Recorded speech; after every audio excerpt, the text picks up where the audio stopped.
Good morning, everyone. Pete Pardo here from Sea of Tranquility. Welcome to another edition of Friday at the Funhouse with Martin Popoff. Good morning, my friend. How are you today? Yes, morning, Pete. Doing okay, doing okay. Looking forward to this one.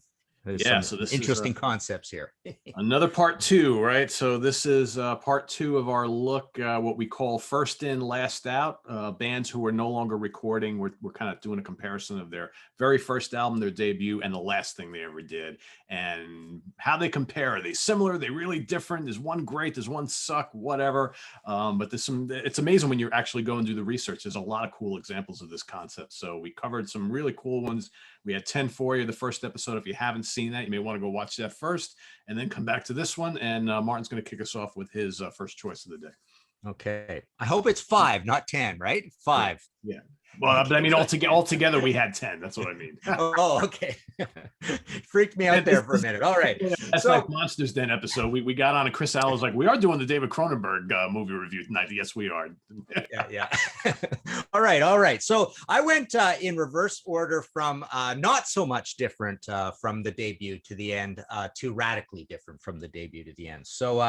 So my first choice is Motorhead. There's their debut album. This is actually a CD version with the leather. There you go, Bad Magic. And that's one of the things I wanted to show right off the bat is that the album covers didn't even change that much over time. You still got the black and white, the Motorhead at the top, some variation on Snaggletooth for the middle, right? But he's there. This obviously, yeah. This CD is like a leather one that's almost like a little more like the No Remorse album.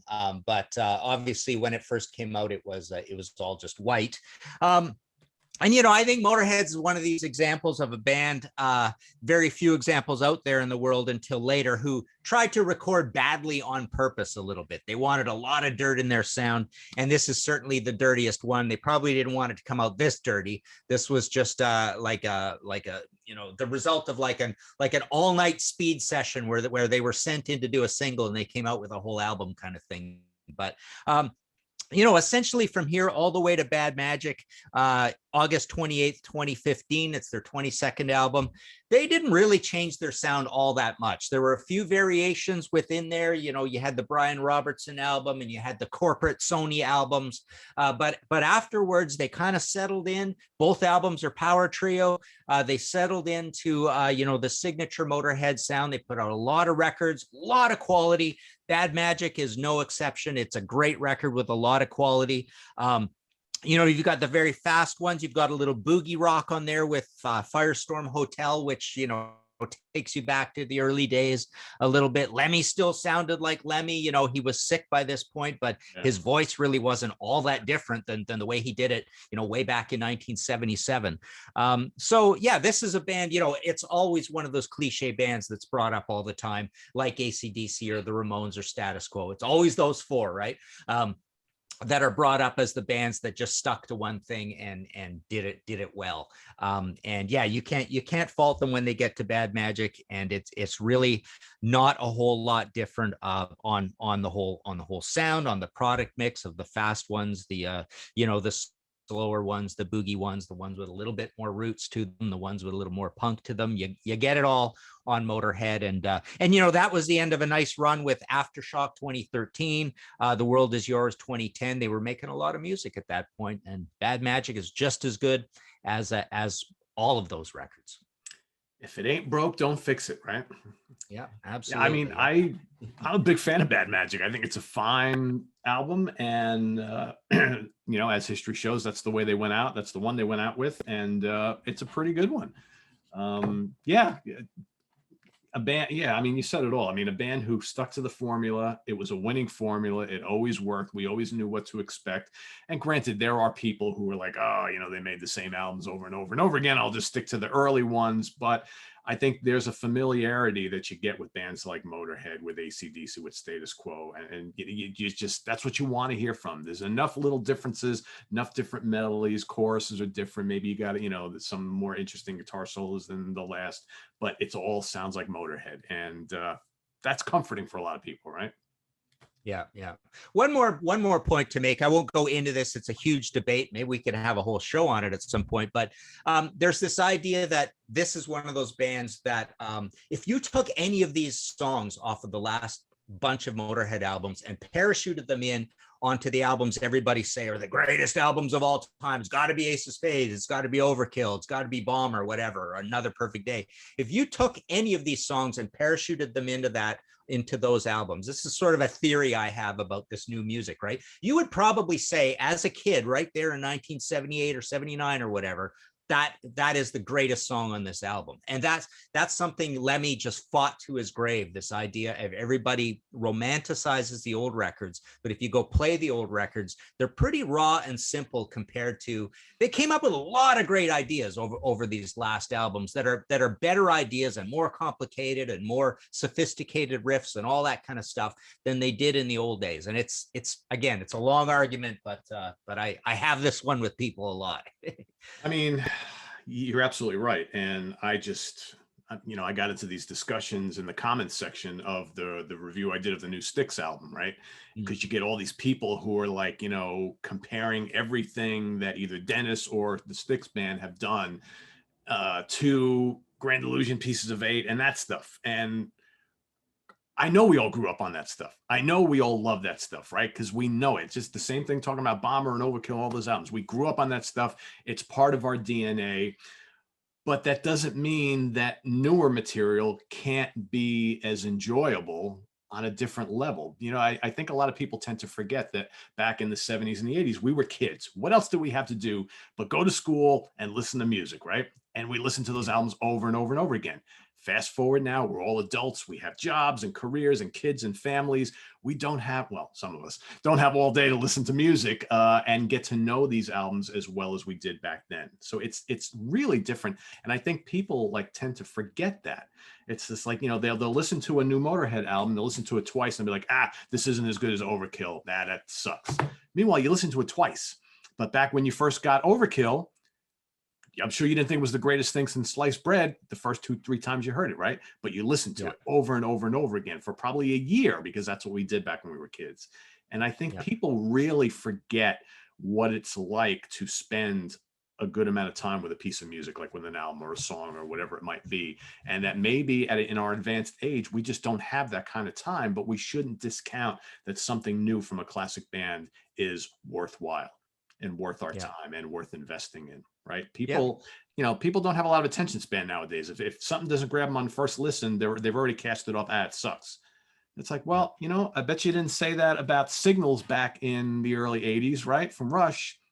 Yeah. A lot of us kind of maybe when that first came out, we were a little disappointed, but we gave it time, right? And now we look back on it as the classic that it is. I mean, so I get very frustrated by that whole argument. And you're absolutely right. It's for a whole other show, which I think I've gone into a couple times, but I just, I don't understand. Maybe I'm wired differently than some people, and you are as well. I don't understand why people don't give new stuff a chance from classic bands. I really don't. They just cast it aside immediately. Oh, if it doesn't sound like, Another Perfect Day right off the bat, it's automatically no good. If it doesn't sound like Moving Pictures right off the bat, it's no good. It's not supposed to, right? Because all those albums back then that all these bands were putting out, they all sounded different from each other, and we all loved them for it. So why can't we give the newer stuff that same kind of, consideration? I don't know. Yeah. Pretty cool. All right. Now that rant is over, back to the regularly scheduled programming here. All right. Speaking of a band, again, kind of very similar, a band who ended up kind of exactly where they started off.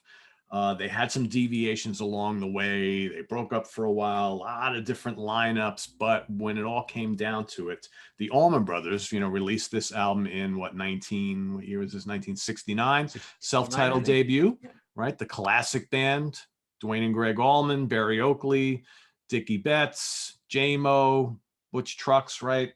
Just really good bluesy rock with a lot of twisting dual guitar solos, some classic tracks on here, Whipping Post, Dreams, right?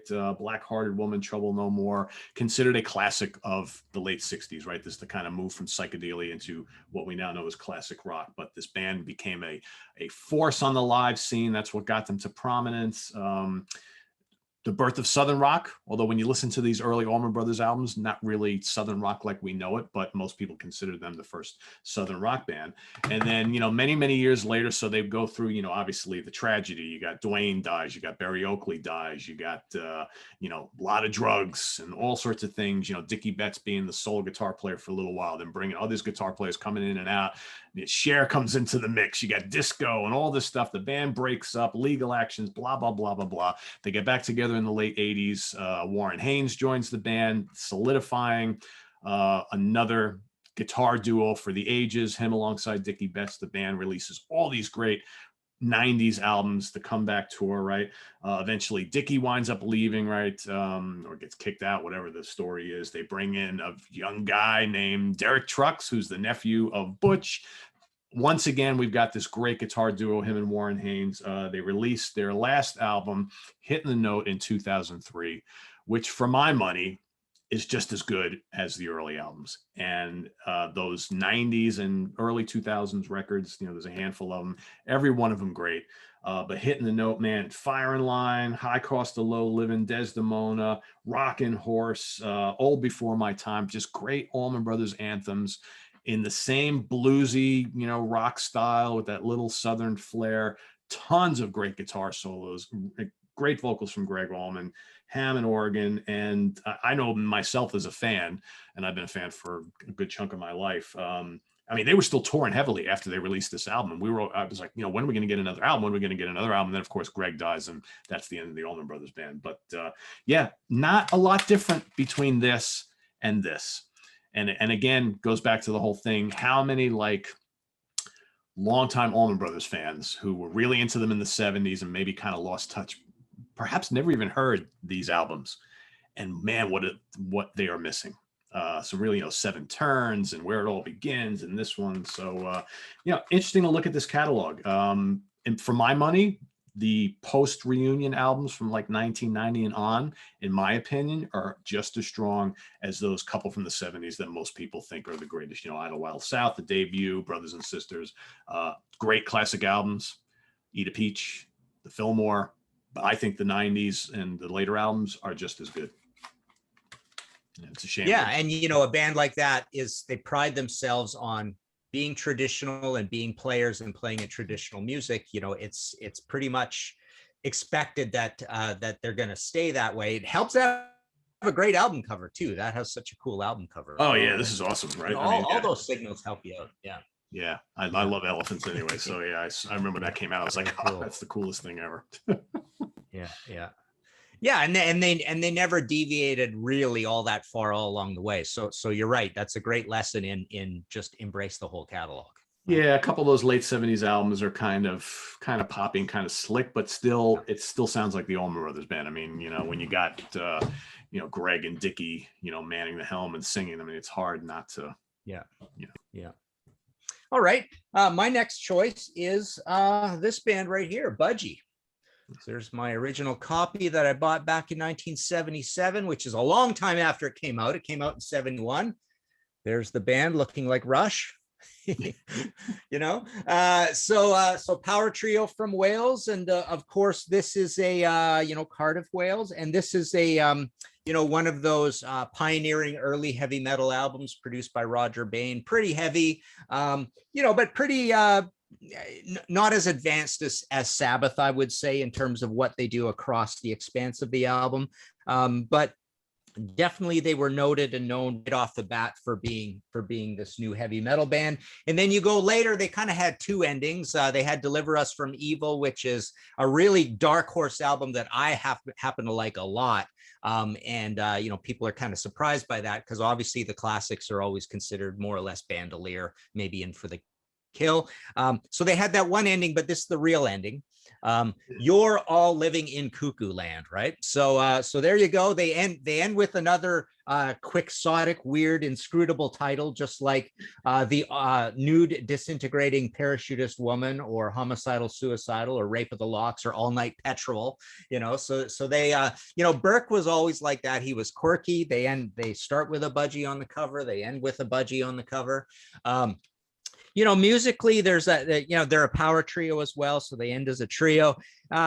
they Burke tries some different things on this. There's some weird production values with almost like a Judas Priest turbo synth guitar sound here and there on it. Budgie being, and they're also kind of really creative also on this, which is one of the hallmarks of Budgie. And it almost reminds me, this album reminds me of the idea or the ethic of later Diamond Head at the same time. Very creative albums, but kind of a bit raw and a bit low budget. But you could tell they were songwriters that were a step above other songwriters. So Burke is like that on here. And again, he's confounding definitions of what heavy metal is, and he's showing his impatience with heavy metal, but he's still conflicted because he loves heavy metal. So there's heavy stuff all over this as well. But the ballads, I think, are some of the better stuff on here. Love Is Enough, We're All Living in Cuckoo Land, the title track, Captain, which is kind of a Beatles-esque ballad. They end with a song called I'm Compressing the Comb on a Cockerel's Head. So there you go. Pretty much they end with the same sort of ethic, but the odd thing about this is it's he's kind of like trying some experimental production things on it, which can rub people the wrong way. And I would say that the other big difference is when you go back to the first ending of the band, Deliver Us from Evil, 1983. That's one where they really tried to go kind of mainstream and poppy after that brief new wave of British heavy metal period with Power Supply and Night Flight. But yeah, I think he ends on the spirit of Budgie exactly the same way they started out with this one, which is just trying to be a different creative band, doing music for the right reasons kind of thing. Yeah, I mean, there's some really good material on that album. I think, it's just missing Tony, right? For the most part. Yeah. I kind of, I like all those latter period Budgie albums. For me though, could that guy come up with riffs? I mean, I kind of missed him on those once he left the band. I missed him a lot in Budgie, but they still pumped out some pretty cool albums. So yeah, good stuff. Yeah. Well, you know what? Since we brought up Rush, might as well move on to Rush, right? So 1974, this thing comes out. I think most people will agree that this album probably sounds nothing like any of their other albums. This is big and brash and heavy. Some people call this metal. Some people call this really, really heavy blues rock. A lot of people compare this to Led Zeppelin. I never thought this sounded anything like Led Zeppelin, other than the fact that Geddy's got, an upper register voice. But I love this album. I think this is, this album is all about Alex Lifeson. There's great riffs, great soloing on here. I mean, Finding My Way, What You're Doing, In the Mood, Working Man. It's just big and heavy and not very prog rocky, right? I mean, I think we can all agree there's none of that going on here. So then, of course, in comes John Rutsy's gone. In comes Neil Peart. All of a sudden, sci-fi lyrics, more adventurous song structures, all that kind of stuff. We know all the stuff in the middle. But fast forward to 2012, and we get a little album called Clockwork Angels. Going out on a concept album. Really, really strong album, I think. And, we all know the history of Rush. They had all these different eras, right? You had the early heavy prog rock era. You've got the 80s kind of synth dominated proggy pop stuff, right? Then the 90s moves back to more stripped down rock based stuff, hard rock stuff. And then they kind of end the album on this, which again, really interesting lyrical themes. The return of some progressive elements once again, which they kind of always had anyway. But, great songs, Caravan, the title track, the Anarchist, The Garden. I mean, there's some really, really great songs on here. And I think whether they knew it at the time that this would be their last album, I think, again, going out on a high note. Because I think I generally look at this album compared to the couple that came before it. I like them all, but I think this is my favorite of that last period, that last era of Rush releases. And couldn't be any more different, right? If you were someone who had no idea who Rush was, or is there anybody out there who falls into that category? I don't know. And if we did not tell them who these bands were and we played them this, we played them this, and then we played them this, would they think it's even the same band? Probably not. I mean, Geddy sounds completely different from one to the next. I mean, it's just, but still, as the two albums that bookend their career and their catalog, pretty cool. Yeah, and I think if we were to draw one similarity between those two, I think you get a real chemistry of ensemble playing between the guys as well, Yeah. even though it's a different drummer. But I think the last one, you know, one of the narratives around it is that Booge really pushed them to you know, Neil to really kind of let and drum with a little more abandon, and I think there was a little more playing live together in that. So there's something about it that has the chemistry of the first one, and obviously as time went on, you know, Rush became a famously, you know, meticulous band in the studio, and I think you just get a little bit. I you know, dare I say, maybe even the first one and the last one are the ones where they have the most freedom. That's a good point. Yeah, I never thought of it that way. Yeah. All right. My next choice is Dio. Master of the Moon, last album there, and Holy Diver. So look at those two covers. You know, pretty similar, really. You know, he starts the same way as he goes out there with illustration and with a variation of Murray. Murray looks a little. He's grown a few extra horns and he looks a little madder on the last album, but. You know, I think the big thing with Dio is that he goes out with the same kind of music as he came in, but later on he got this thing that kind of bothered me. This whole he started liking slow rhythms and slow tempos and kind of like big Sabbath things, but kind of the boring end of the Sabbath things. And that sort of started with Strange Highways and Lock Up the Wolves definitely is an album I don't like very much. I actually am kind of a big fan of Angry Machines. And I think Killing the Dragon is probably the most up-tempo and the one I like the most. And I know Doug kind of pushed Ronnie to be a little more faster again. But when he goes out, this album is kind of like not that highly regarded because it is full of a lot of kind of slow stuff on it. Living the Lie and One More for the Road are probably the two most up-tempo and accessible songs on it. But, you know, I would say lyrically, he's kind of in the same place. Production-wise, he's kind of in the same place. And the other big difference is he's the only guy left in the band from the Holy Diver lineup. I mean, the entire band is different at this point. Craig Goldie, who actually, you know, I've been threatening to do an episode of our Contrarian show on Dio because I'm one of those guys who quite often has argued Dream Evil is even better than the first or the second one. But I've often said Last in Line is my favorite as well. So it's those three really neck and neck for me. I'm really the third album. Yes, and I'm really quite amazed how people kind of overlook Dream Evil. I mean, that thing is just full of really awesome stuff. And you know, it happens to be Craig Goldie, which is all credit to him. But he's in the band at this point as well. There's Jeff Pilson, there's Simon Wright on drums, Scott Warren on keyboard. So it's all this other lineup. And the other thing I was kind of a little surprised, you know, people forget that Dio only made 10 albums. You know, which is a pretty short catalog for a lot of bands. The other band like that always surprises me is how few albums Metallica has, right? They just years and years and years between albums, those guys, right? But yeah, there you go. I don't think he ends on a perfectly, you know, particularly strong note.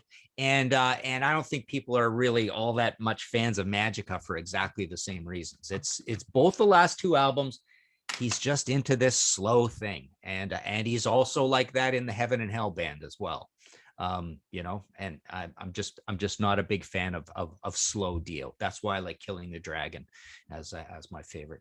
What's your thoughts on Strange Highways? I kind of dig that album. Yeah, Strange Highways is pretty interesting. It's got some real creativity to it, but it is slow, but that's fine. But then you get to Lock Up the Wolves, and I think the creativity is kind of gone, and it's really slow. Like it's just, and the production is kind of like stiff and coagulated. Just not a big Lock Up the Wolves guy. So. Well, I guess the perfect segue from Dio is Black Sabbath, right? So I'm sure everybody remembers 1970, right? One of the great debuts of all time. Look at that creepy album cover. Black Sabbath enters the history books as one of the founding fathers of heavy metal, alongside Friday the 13th in February 1970. That's right. Can't get any more creepy than that, right? Perfect. alongside Deep Purple, Led Zeppelin, Uriah Heep formed the, the early heavy bands, and the rest, shall we say, is history. And then let's fast forward many years later to 2013, many different lineups, right? We go through the Dio era, the Ian Gillan era, Glenn Hughes, Tony Martin, back to Dio, back to Ozzy, back to Dio. Finally, we finish up with Ozzy once again for 13. All right. Has split many people, I think. I have talked to so many people about this album, and I know a lot of loyal Sabbath fans who hate this album. I know a lot of loyal Sabbath fans who love this album. I am of the opinion that I enjoy this quite a bit for what it is. I listen to this more than the Heaven and Hell album that they did with, Ronnie, to be honest with you. And for the same reasons that you cited before. I find The Devil You Know, I like it. I find it a little plodding. I loved it when it came out. Time for me hasn't been so kind to it, though, I think. Whereas this, I get all the criticism, but for me, End of the Beginning, God Is Dead, Age of Reason, Damaged Soul, they're good songs, right? I would rather listen to this than any Ozzy solo album of the last 2 decades. That's plain and simple. But again, not all that much different. Again, you can tell there's many decades in between them, but the essence of the band is here, other than Bill Ward, right? So this, an immense classic, of course. I personally think Black Sabbath has better albums than this, but this is, of course, a landmark debut. And I think this holds up pretty well in their catalog. And as a way to go out, do I want more Sabbath music? Of course I do. That's just me. But if this is the last thing they ever do, I will enjoy this for the rest of my life, and I'm okay with it. So yeah, and it's cool that Ozzy is back for the last one, right? So they come full circle that way. And the other thing about that record is that it again, the idea was to sound a little bit more like the early days as well. So it does skip the whole Tony Martin era and certainly the Heaven and Hell Mob Rules era, and sounds very much like the things they were trying to do. I would say a melange of Paranoid, maybe Master of Reality, and the debut are on that, right? And the production values are perfectly timeless, normal production values. There's nothing crazy about them. Right. So yeah, they do kind of come full circle. It's funny because the people who complain about that album say it just sounds way too familiar, like we've heard it all before. But I guarantee you, if they went and did something completely different, people would complain that it doesn't sound like classic Sabbath, right? Exactly. Yeah. Go figure. Yeah, I fall on the side of I'm not that much of a fan of it, because I just something in me just didn't need a new Sabbath album, and something in me just says that there's like, it's like almost playing again a little too much by the rule book and the lyrical terrain and all that. Yeah, you almost feel like the lyrics, when Geezer kind of retired from lyrics, it's almost like he really didn't really feel well. He told me as much the last time we talked about the reissue program of the early Dio albums. It's like I didn't really have that much to say, and so you almost feel like some of the lyrics are a little forced on it. So I don't know. Could be. Yeah. I will say though, those new tracks from that album, I saw them live a couple times on that final tour. They sounded great live, and people were totally getting into them. So yeah, for sure. Yeah, you could tell they'd be good songs live, because they are a little simpler, more immediate, right? So, all right. The next one for me, number 2. So moving up in terms of changing quite a bit, is this band, The Clash. So here's their debut album. It's definitely a punk classic, but it's not particularly crazy punky. Like, it's not all rote punk rock, but you do got a Shouter and Joe Strummer in that. But they move through a lot of really radical changes through time, and then they end up with this album here, Cut the Crap, which is one of these albums often discussed as one of the worst albums of all time by anybody. There's a whole documentary on this album and what went wrong and stuff, that eventually or essentially give you the short story on it. What went wrong is we're really down to just Joe and Paul in the band with 3 new guys, and then manager Bernie Rhodes kind of takes over. He's kind of a wacky dude anyways, and he adds in all these samples and electronic drums, and it kind of coagulates everything up. I truly believe that this album is one of these I would love to hear the guitar tracks and Joe isolated, and somebody go do a proper analog recording about the rest of it and remove all the nonsense, because I think the songs are pretty good on it. And I'm also not a big fan of combat rock, so I'm definitely a guy that thinks this is pretty much almost as good as combat rock, which is sacrilege and Clash circles. But one other just quick thing I wanted to point out that I find kind of interesting is that you only got 3 guys out of the 4 on the cover of this one, Joe right in the middle, and then they end up with an album where you only got the 1 guy, Joe. So Paul's not even in the picture here, but you get an album cover where they're not showing the whole band. And this really, is endemic, is that the right word, of what is wrong with this album. Is it's really kind of just a weird sort of Joe solo album, like his Earthquake Weather, I think it's called, the one solo album he ever made before he went on to that other pretty cool band that he did before he died, unceremoniously. I think it was a heart attack, 50 years old, totally unexpected, strange time to die for a rock star, right? 50. Yeah. But yeah, big difference. People love this album to death, consider it one of the greatest albums of all time, and this is considered one of the worst albums of all time. So there you go. Funny, a quick glance at that album cover, and I was going to joke that how much did they pay Martin Scorsese to allow a shot of Robert De Niro's Travis Bickle from A Taxi Driver for the cover of that? If you look at it really quick. yeah, that was kind of an image Joe had for a while there, right? Yeah, very cool. All right, Paul McCartney and Wings. Okay. So we got 1971, Wildlife. All right, so of course the Beatles are no more.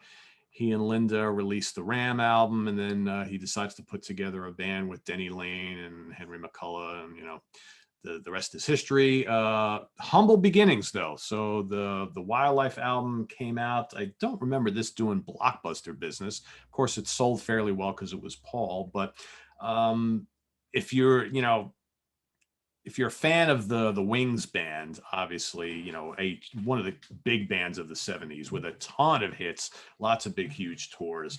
But man, you listen to this album and you listen to like the rest of their catalog, and it's so different. I mean, this is like raw, garagey, kind of folky, bluesy pop stuff, right? Just basically, it's like they just went into the studio and said, let's just make some music, right? And just pull out the guitars and whatever, and just do it. And it's not that kind of meticulously well-crafted material that they would be known for throughout the rest of the decade. And again, another one of those bands that doesn't have a lot of albums. So to me, this is always kind of the oddity in their catalog, because it really doesn't sound like anything else they ever did. And again, they've had a lot of lineup changes throughout their short career. But then they finish up with this very cool album called Back to the Egg in 1979, which, it's funny, this morning, before we went on the air, I was kind of thinking about the Wings catalog this morning. They're one of those bands for me that I love a lot, and I've been into since I was a really young kid. They were one of the first bands I ever got into. But like, what? I think other than, I was trying to think like, perfect albums. So for me, they've got a bunch of albums that I really, really like. But I don't know if any of them, like start to finish, are all that great every single song. Maybe Band on the Run. Venus and Mars is kind of iffy. Speed of Sound has a couple great tracks, and the rest is kind of throwaway. London Town, kind of the same thing. I would argue that this might be their strongest album top to bottom, yet this is the album that basically didn't really sell that well, and then was the precursor to them calling it a day, right? But I think this is a terrific album. A great album to end the 70s on. Paul was obviously, I think, and the rest of the band influenced a little by the punk movement. New wave was coming in. You got some great rockers on here, some really good pop tunes. You got a couple of the big orchestral things that they did with, all guys from Pink Floyd and Zeppelin and so on and so forth. Getting Closer was a mild hit. Arrow Through Me should have been a huge hit because it's very similar to a lot of the big singles they had before that. You got rockers like Old Siam Sir. Spin It On is very much a fast and furious punk rock track. Then you got, of course, Rockestra Theme and a lot of really great tracks on here. I always loved this album. I remember buying it when it came out because I was a huge fan. My father picked it up at the record store for me because I was only 13. And they were talking about touring. They went over to Japan to start the tour. Paul gets busted for pot, and that's it. And I remember being like completely deflated that Wings was no more and the tour was not going to happen in the States. And that was kind of the end of me following Paul McCartney for the most part. But yeah, I mean, these albums sound nothing like each other at all. Yeah. Very refined, hard rock and good pop. And this is just a bunch of folks just jamming and just happy to create music, and nothing wrong with that. It's good stuff. Yeah. The first one is almost like the ethic that John Lennon had in the early days, right? Yeah. Right. Like everybody just sitting around in a room and just pulling out the guitars and hitting the record button, whatever comes out. Yeah, I mean, there's some good stuff on there. There's some good rock and stuff on there. There's some real bluesy tracks, a couple like little folky pop things, and it's just a weird mix of stuff. But and it doesn't sound overly like you can kind of tell when a lot of time has been put into writing lyrics and song structures and all that kind of stuff. And that does not sound like an album where they spent too much time thinking about it. It's like they just kind of, let's just go put an album together, and we're not going to spend too much time doing it. Yeah.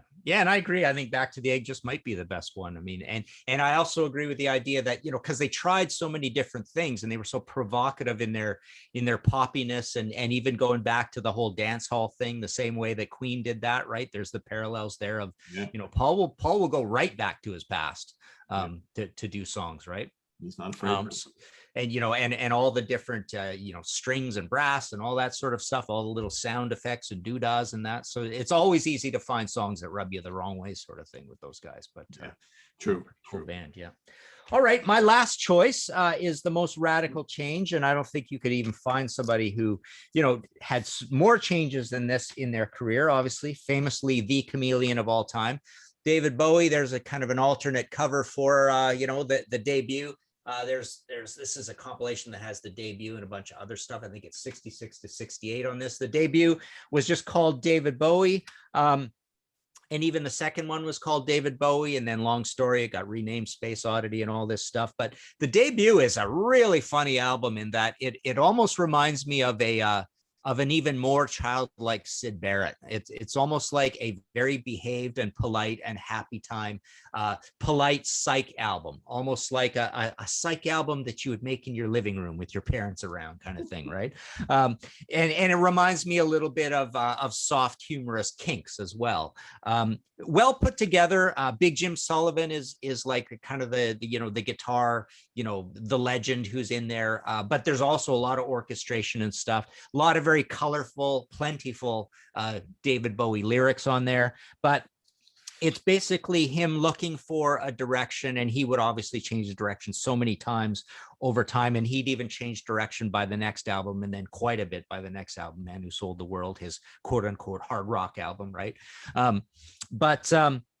Hope I got the order of all of those right, but essentially, and then he'd be one of the big glam guys coming up with Ziggy Stardust and Diamond Dogs and all that, and Aladdin Sane, and Change Again later, very, very many times. But again, this first album he's looking for direction. And, one of the funny things about Bowie is that everybody who knew him back then said it's almost like he may even just quit being a pop guy and go into acting at any point, or go into art, or be a writer or whatever. It was like creativity was his umbrella thought. And if it means being a pop star, fine. If it means being an actor, fine, I'll do that kind of thing. So he had a very interesting, view of culture and how all of these things were the same way. And rather, they're more or less just an outlet for creativity. You get to the very end and you end up with Black Star. And this is a very different album to most of the records he ever made. One of the things that stands out about it, it's got kind of like a cool dancey vibe sometimes, almost like an upscale cocktail jazz feel.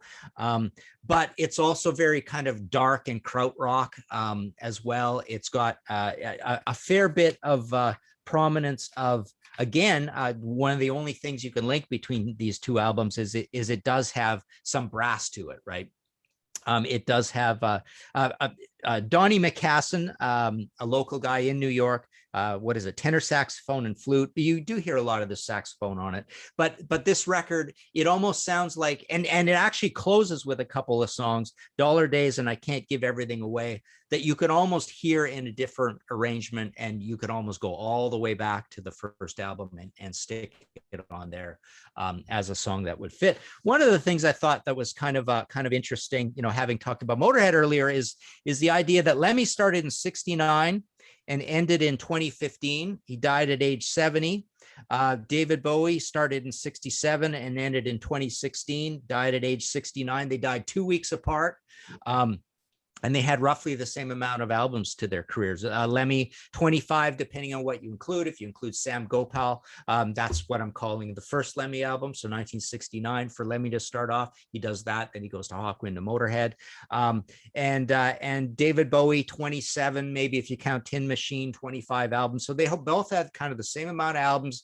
They died at the same age, more or less, 2 weeks apart, and they started their careers and ended their careers at exactly the same time as well. So there you go. David Bowie, the biggest chameleon, and even more changes, obviously, in between. They're even more radical, well, as radical as this bunch of changes. Yeah, has anybody changed and gone about face more times during their career than him? I don't think so. Yeah, I don't for sure. so. It's interesting when you listen to that very first David Bowie album. I mean, that's like really different. And it's kind of, I get the same kind of similar vibe, but different when you listen to that first Elton John record. Two guys who wanted to be pop stars, but like not really sure which direction to go in. You had to get that first album out of the way before you kind of started to find your way a little bit. Yeah. So, yeah, fascinating career. All right. My final choice for today, another band from Canada, another power trio, of course, talking about Triumph. In the beginning, 1976, first album. Edge of Excess, 1992, the last album. So the big difference, obviously, between the two is no Rick Emmett on that last album. So he had left the band. They kind of weren't doing anything for a few years. They get in a guy named Phil X to fill his spot. Of course, Phil has been one of the guitar players in John Bon Jovi's solo band for many years. And or the Bon Jovi band in general, right? I forget whether he's in both or I don't know. Very capable guy, but you go back to the beginning, and obviously these guys still haven't really figured out their sound yet. This is actually a pretty fun album, but it kind of hints at some of the greatness that's going to come. More of like a just gritty, bluesy, hard rock album with a little bit of prog in spots, a little bit of boogie, right? You got 24 hours a day, good hard rocker. Of course, the big epic, well, it's not that long, right? 8 and change, Blinding Light Show / Moonchild, which is, a lot of prog rock fans always cite as their favorite Triumph song. But good stuff in the middle. What's Another Day of Rock and Roll? Again, another just good hard rock and boogie track. Street Fighter, pretty cool song. Good rockin' album as debuts go. It's not going to set the world on fire, but again, they would, in successive albums, I think, really fine-tune their sound. But throughout the 80s, they became more of an arena rock band. And I think they started, I think they unfairly got lumped in with the heavy metal crowd. I don't think Triumph were ever a metal band, to be honest. But they had the big guitar riffs, they had the stage show, and when they're playing the big arenas, that's what was popular at the time. So they kind of got lumped into that. But the formula kind of started to wear thin a little bit. I think Rick wanted to go do other things. The Edge of Excess album, though, it's not terrible. It really isn't. You got Gil singing every song, which I think is the big difference, because I think one of the things that made this band so great for me is you had Gil and Rick both sharing lead vocals, and that gave all the songs a little bit different flavor because they sounded nothing like each other. On Edge of Excess, you got Gil singing all the songs. It's like this one noteness of the whole album, I think. But Phil is a good guitar player. He brings kind of like this hair metal-y thing, this Van Halen type of element to the band, which is a little jarring because this album is pretty close to being a metal album. If you probably could call it a heavy metal album, and I wouldn't call the other Triumph albums metal. But it's not terrible. It's not overly noteworthy in their catalog. You probably could even make an argument that it might be the worst album they ever released, but I don't think it's truly awful. It just doesn't really sound much like a Triumph album. All right. So, but big difference. You listen to that and you listen to this one, night and day, but again, there's a lot of years in between. So, interesting way to start and kind of a strange way to end, but that's the career of Triumph, I guess. Yeah, I was unaware that they even had that album out as something called in the beginning, because up here in Canada, it was always just called Triumph. It's a different album cover as well here in Canada. Yeah, there were a lot of different releases, yeah. Yeah, at the time it was, it's funny. It's almost like at the time that album would have been considered, fairly heavy metal for 1976, but then the last one, is considered heavy metal, but it's light compared to other things out there in the world. But you're right, it is close to a heavy metal album. I would say it's a better album than at least Surveillance and Sport of Kings, in the catalog, and possibly Thunder 7 as well. But and that first one, it was always put up against the likes of BTO and Moxie and Tease, and maybe April Wine's Stand Back, that kind of, the heavy end of April Wine. It always fit in that sort of thing. Maybe Helix as well, early Helix, although early Helix was not that heavy for the first two indie albums. And then they were, a fair bit more like a gritty early hair metal band later on. Helix, man, if I could make one recommendation, they have this masterpiece song. It's either on the first album or second album. It's called Billy Oxygen. And it's one of these Carry On Wayward Son, Bohemian Rhapsody, Head East, Never Had Any Reason, or whatever it's called. One of these, Blinded by the Light. It's one of these kind of like epic, amazing, so catchy songs that you think should have been an absolute masterpiece. Doesn't fit. What's that? Billy Oxygen. Yeah, it's called Billy Oxygen, and it's got so many different parts, and it's a little bit like Ram Jam Black Betty as well. It's just this really weird song on these very commercial staid, not very great albums, their first two albums before they got the Capitol deal, right? Which is what, Walking on Razor's Edge, I believe. 83, but so they had these two indie albums, but that song just stands out as it's like, what is this Bohemian Rhapsody thing doing on here? It's absolutely a drop dead classic. You'll just laugh through the whole thing. It's so good, and it's heavy, and it's well recorded and stuff. So yeah, check out Billy Oxygen. Yeah, I'm gonna go listen to that. Yeah. I'm gonna go listen to that. So up in Canada, what was the first album that Triumph really got started taken seriously, like where people really noticing them? Boy, it's a weird story with those guys because they were so independent in what they did, and they never supported. They always acted like they were almost like a theater version of a band, almost like a parody of a band. They went out. It's kind of hard to explain, but they were pretty much already known by Rock and Roll Machine. They had the cover of Rocky Mountain Way, which was a pretty big radio hit up here. And then Just a Game might have faltered a little bit for them, but they were pretty happening thing when it came to Progressions of Power and Allied Forces, which is maybe considered their best. And by that point, they had the big inspirational, keep your head up, fight the good fight anthems that they sort of became known for. That, and those songs are still classic rock radio staples up here. Yeah, you're right. I don't remember Triumph ever opening up for another band here in the States. Yeah. I think they either headline, and that's it. Regardless of how big the venue was, they were going to headline, right? And the bizarre thing is they ended up at the US Festival, right? It's like they're the weird band out. It's like, who are these this Canadian band who's not very famous or whatever. But that's the other thing with those guys. They've got some sort of weird, pretty cool business acumen between all of them, right? They just kind of they had this odd career, which, like I say, it was almost like they were playing the role of being a band throughout their whole career, with the lights and the pyro and all that, and the songs that didn't have a heck of a lot to say lyrically until they stumbled upon this big striper thing, almost, right? They're almost like a Christian metal band without Christian lyrics, in a way, when you think of those top bands and Rick's voice and all that stuff over those songs. Yeah, very, very strange band.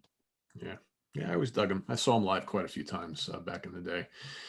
I enjoy the albums. But I mean, there's some that are better than others, obviously, but good stuff. Anyway, cool. There you have it. 10 more first in, last out album releases from bands who are no longer putting out albums, but taking a look at the first ones, the debuts, and the final albums. Some pretty interesting ones here today, I think.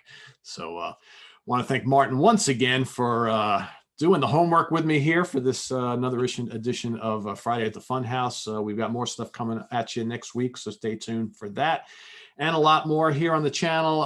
What do we got coming up? So the delayed interview with Steve Lukather is hopefully happening as well. So stay tuned for that. You'll be seeing that later on today. And coming up this weekend, we got ranking the albums of the solo albums of Billy Cobham, our top favorites there. We've got ranking the albums of Black Metal Legends Immortal, ranking the albums of Survivor. And then before you know it, you'll blink and it'll be Monday. Hudson Valley Squares are back. Tuesday in the Prog Seat. Wednesday, Sea of Tranquility Review Day. For What's Hot with Sea of Tranquility, Thursday, Monsters Den, and then Martin, you'll be back. So there you have it. So Martin, you got something in stock that people need to know about, correct? Yeah, I've got the Uriah Heep visual biography that just came in, so I can supply all 4 of those. I did a Thin Lizzy, a Blue Oyster Cult, a Van Halen, Uriah Heep. I have a supply of all of those. They're big, heavy books. They're expensive. They come in their own custom box and stuff. But yeah, the Heep one is the biggest of all of them. So martinpopoff.com. It's at the site with PayPal buttons. Cool. As soon as I get mine, I will read through it and we'll do a review here on the channel. So look forward to that. For any of you who are just kind of haven't bought it yet and kind of waiting for me to show you what it's all about, I will do that. So Martin has already sent it my way. So it should be arriving here in New York any day now. So stay tuned for that. And a lot more here on the channel for Martin Popoff. I am Pete Pardo. Have a great weekend, everyone. We'll see you real soon. Bye-bye.